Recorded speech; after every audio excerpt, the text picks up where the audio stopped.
Norland is a medieval city builder packed with war, plague and passion. Join brothers William and Wallace as they fight to build their empire. Can they overcome lust, death and disease to forge a lasting kingdom? We have 25 days to find out. On day 1, our priority was food, so we placed down a rutabaga field and a hops field. Then I placed down a lumberjack so we could start chopping trees. To make sure our citizens moved faster around town, I placed down a stone pathway. Once the field was complete, I assigned Wallace to take care of business, which went down very well.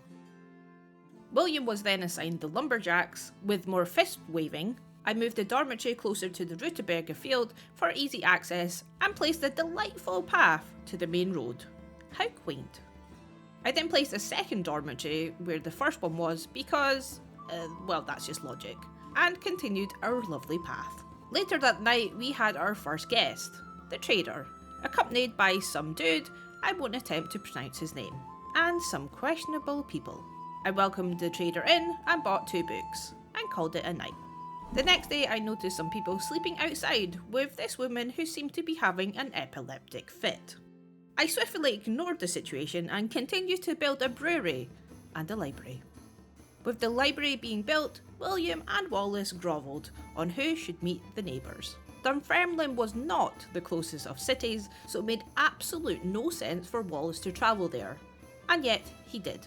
William kept things in line while Wallace was away by doing a lot of fist waving, playing the guitar, and reading books. With Wallace close to the city, the night was closing in.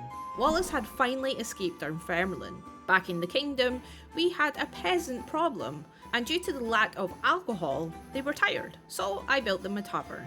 I then decided to build an army and recruited 7 bandits to join. The trader then arrived where I noticed you could buy people. I quickly declined and instead hired a lord to help around the kingdom. The peasants had found the tavern and enjoyed a well-earned drink. On day 3, I decided to extend the rutabaga field whilst William was getting acquainted to Marion, the newest assistant. Marion and William decided to go off for a stroll together to get to know each other, where they both confessed their attraction to each other, which led to William proposing. Yes, it's day 3 and they have literally known each other for a couple of seconds. Marion then told Wallace the great news and they went off for a midnight stroll together, to be interrupted by yet another drunken brawl. William then decided it would be a good idea to hire a new lord. And so, Hamish joined the kingdom. On day 4, the game had a pop-up about the new empire, which I swiftly ignored. We built Hamish a new home, and I extended the new pathway to a mine which I had built. With the wedding plans underway, Marion and William went out for a daily stroll, which always turned into a midnight brawl. This time, I think she's beating him to death. Yes, she did. We will be watching out for you, you absolute psycho. On day 5, Wallace and Marion were caught flirting with each other. William then announced that he had to leave town for a couple of days, which then led to this. Oh, the scandal. Finishing his duties, William was due to return to the kingdom. Wallace then met up with Hamish to tell him exactly what happened with Marion. Bros before hoes, they agreed. As William returned, he found Marion out in the forest, unconscious. We later found out that Marion had a drinking problem, where she continued to drink her sins away. Unable to move, Marion was escorted back to her house. When will she learn? I then decided to make the centre of the town a little bit more pretty, despite there being still a dead body. Goswin then caught them balls deep, who panicked and went to tell Hamish. The whole kingdom knew about Wallace and Marion, so whilst on a wolf hunt, Hamish told William. Day 7 started with William having a mental breakdown, and was carried back to his bed by his brother, Wallace. What's that saying? The best way to get over someone is to get under someone else? Wait, doesn't she look familiar? Ah yes, Dana, the person who beat a man to death.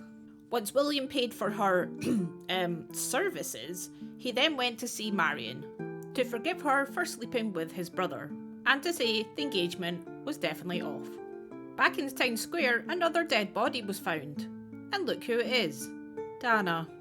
On day 8, word got out that there was a disturbance in the kingdom, so William took his army of bandits and went off to fight. William's army had reached the bandits. However, William decided it was a great time to go for a nap. What a fierce leader. The fight begun with some people, well, maybe not as brave as others, and it lasted quite pathetically. In short, we lost.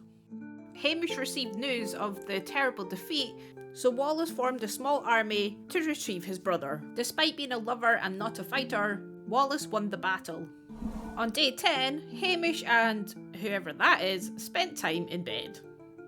With William and Wallace still out of the kingdom, it was Hamish's job to take care of business, like keeping the peasants safe in this god-awful brawl. Don't worry, Hamish is a badass. Due to the incident, it was safer to put down some nighttime patrols. On day 11, Wallace and William returned to the kingdom. Hamish was very happy to see William. Honestly, I think they have a bromance. And of course, Wallace and Marion reunited. When the trader arrived, I done the unspeakable thing and sold a human. Feeling rather cocky after his first defeat, Wallace arranged his army to go out for another battle. This time I let the computer decide, and we were defeated. Whilst back in the kingdom, a new item was getting built. Scaffold. For all your scaffolding needs. Just like this guy. On day 13, Wallace was still missing, but then returned on day 14. Looking a little bit worse for wear. Honestly, he needs a bath. And rekindled his affection towards Marion again. On day 15, I realised that maybe war wasn't my forte, so I decided to get rid of one of the barracks. And lo behold, there was a dead body. Honestly, how long has he been under there? Talking about dead bodies, yes, the ones in the town hall are still there. Do you think they would not stink by now? Hamish was also suffering from severe hunger and depression, but on the plus side, I finally had enough wood to place down a temple. As the night closed in, we left Hamish with his dark thoughts, and the many questionable bodies we now have scattered around. There's one there. What is that green stuff? I don't think he's dead. This guy here, and the one who's outside. I can confirm on day 16 that the guy from last night definitely is not dead. He just seems to be having a bit of an illness from rutabaga fever. William then went to help put Hamish back into bed. With the temple fully built in place, it's time to collect the scattered bodies we had lying around. Look at all that blood. On day 17, Marion went to check on Wallace in the lumberjack house. Wallace then decided to propose to Marion. How romantic! And they say love is dead. Marion then got on her very fancy wedding gown and obviously went to check out the scaffold in it. Because there's nothing quite like having bloodstains on your wedding dress. In fact, love must have been in the air because William and Dana, well, they do what William and Dana do best. We had a new visitor in town who wanted to, well, that's wrong because you know what they're going to get up to. It's their wedding day. I think you should probably leave. Well, it looks like there'll be one less guest at the wedding as Hamish has passed away. I wonder how long it's going to take them to notice he's actually dead.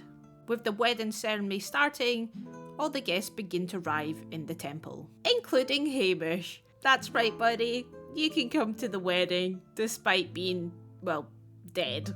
It was the wedding breakfast and the guests decided to eat meat, which I have no idea where they got it from because we don't have a pig farm. Let's just say the chick who is visiting brought the meat. It's been a long day for Wallace and Marion, and so they went off to bed. It's day 18 as the people continue to step over Hamish's dead body. Wallace continued to do his duties in his wedding gown. I also discovered a dead body in the rutabaga field. This time, I actually don't think Dana killed her. As the dead body was brought to the temple, Wallace began to pray.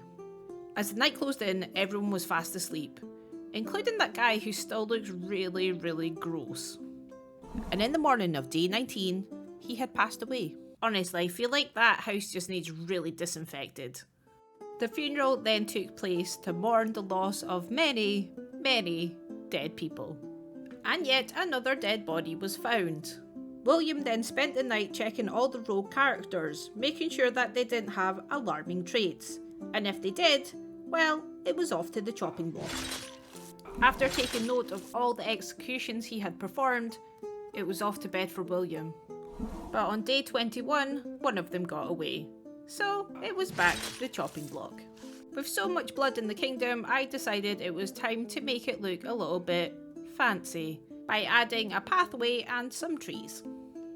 On day 22, a guest was rather close to Wallace as he approached his bedroom. What were they getting up to? Marion heard of the news and quickly rushed to the bedroom.